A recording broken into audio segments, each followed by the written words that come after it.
Pessoal, boa noite, a paz do Senhor. Uma noite abençoada para vocês, para todos nós.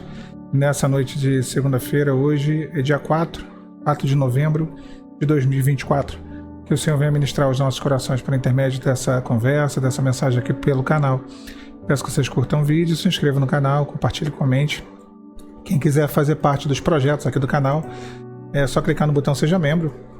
Daí os irmãos terão acesso a todo o conteúdo, exclusivo aqui para os membros.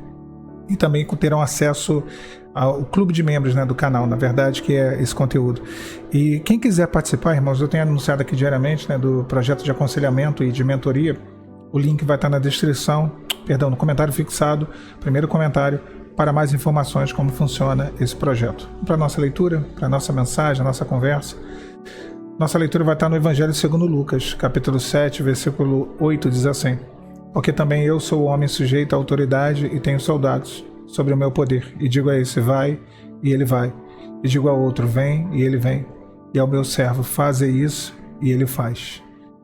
Mais uma vez aqui um diálogo, surpreendente da palavra de Deus. De tantos diálogos ricos, profundos, com tantos detalhes.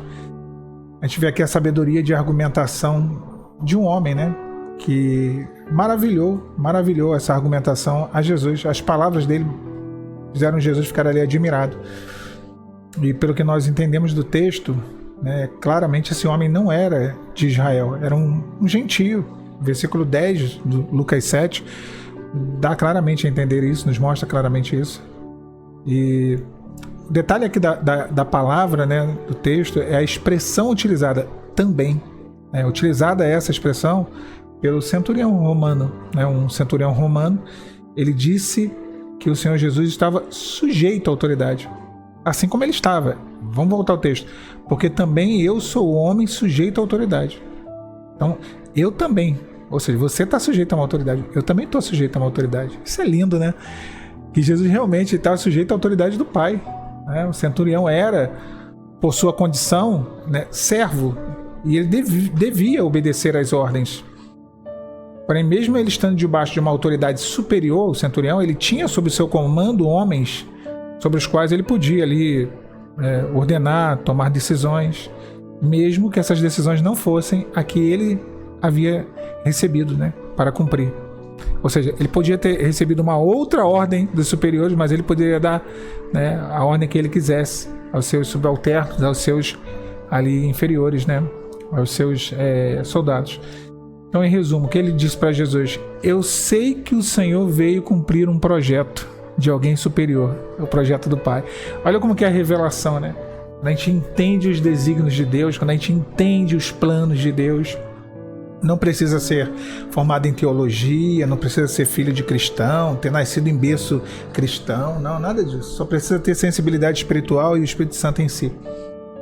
A gente entende claramente, Ele não tinha ali nome do povo de Deus, era um gentio romano, um centurião, mas ele entendeu algo que estava ali.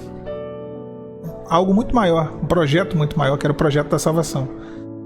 E assim, todas as coisas que precisam ser feitas já foram estabelecidas na eternidade. E também foram descritas na lei, nos salmos, nos profetas. Então, o Senhor ele foi enviado às ovelhas perdidas da casa de Israel e não os gentios. Poderia aqui falar um monte de coisa, Os anjos quando aparecem aos pastores, o que é dito, uma salvação poderosa para o teu povo Israel. O próprio Simeão, ele confirma quando ele pega a criança no colo, Jesus ainda bebê, ele fala, essa é a salvação do teu povo Israel. O diálogo sobre quem deveria comer do pão que Jesus tem com a mulher cananeia, que ela era uma estrangeira, falando que cabe, Jesus diz, olha, o pão tem que ser dado aos filhos. E ela fala, mas as migalhas caem no chão e os cachorrinhos comem. Então os cachorrinhos falando dos gentios. Então, aquele momento ali, Jesus tinha que cumprir. A salvação ainda não era para nós. Por isso que João vai dizer, ele veio para os seus, mas os seus não o receberam. Então Jesus deveria cumprir tudo conforme a palavra ordenava. Mas todavia, entretanto, porém, contudo, se ele quisesse, ele poderia atender ao clamor do gentio. Ele poderia curar ali o seu servo. E isso em nada, irmãos, em nada interferiria naquilo que ele veio cumprir. E foi isso que ele fez. E foi essa brecha da graça. A brecha da graça. Eu tenho muito cuidado com as expressões, porque elas podem abrir precedentes, se descontextualizadas, para heresias, né? Deus não quebra protocolos. Claro, a graça é quebrar protocolo. Quebrou o protocolo da lei. Quebrou até mesmo o protocolo daquilo que lhe foi ordenado. A graça é isso, a salvação é graça. Jesus fala assim, eu não estou aqui para isso agora. Esses 3 anos do meu ministério é para Israel. Mas eu quero curar. Você reconheceu a autoridade que é sobre mim. Você reconheceu o projeto no qual eu estou debaixo dele, que era o projeto do Pai. Então, quando nós entendemos o projeto de Deus, os desígnios do Senhor, os intentos do Senhor, são muito mais elevados, muito mais complexos. Quando nós entendemos que não é a nossa vontade, o nosso mimimi, o nosso querer, a nossa satisfação pessoal, mas é aquilo que Deus quer, aquilo que o Senhor tem que fazer, porque foi o que foi estabelecido para que fosse feito. Mas a gente nos colocamos mesmo assim debaixo dessa autoridade, falando assim, olha, tu tens aí o teu projeto, mas se não for interferir, se for da tua vontade, se estiver debaixo dos teus planos, faça um milagre na minha vida, Senhor. Eu creio na tua autoridade. Por isso que o centurião ele fala, eu também sou sujeito. E essa sujeição o crente hoje não quer viver. Ele não quer ser sujeito, ele quer submeter Deus às suas vontades. Olha a humildade desse centurião, ele mandava em 100 homens. Tem gente que não pode mandar em um, que já acha que... Trabalhei uma vez na tesouraria de uma empresa, que eles fizeram um sistema de hierarquia muito doido, né? Que era assim, o chefe, o gerente mandava em todo mundo, não tinha supervisor, não tinha, aí era assim, todo mundo era assistente e eu era o estagiário. Todo mundo mandava em mim. Mas por idade, tempo de casa, aí tinha uma hierarquia, né? O fulano mandava no ciclano, que mandava no beltrano e mandava no outro. Todo mundo mandava em mim. E as pessoas elas mudavam, porque tinha autoridade sobre 1, sobre 2, sobre 3. Misericórdia. Deu ao homem, não deu ao homem poder, né? Dê dinheiro, mas não dê poder. Sangue de Cristo tem poder. Então assim, ele tinha autoridade sobre 100 soldados. E olha que interessante, né? Porque isso traz um paralelo com a ovelha perdida, porque ele era um centurião. E um dos criados dele, um dos soldados, estava enfermo.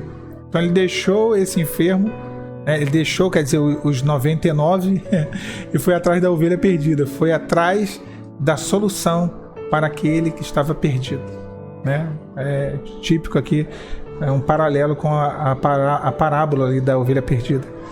Agora, irmãos, quando entendemos e reconhecemos a autoridade do Senhor, os desígnios dele e, sobretudo, a soberania dele, possa ser que Deus faça, possa ser que ele não faça, mas nos colocamos debaixo dessa vontade, desse agir, desse mover dele,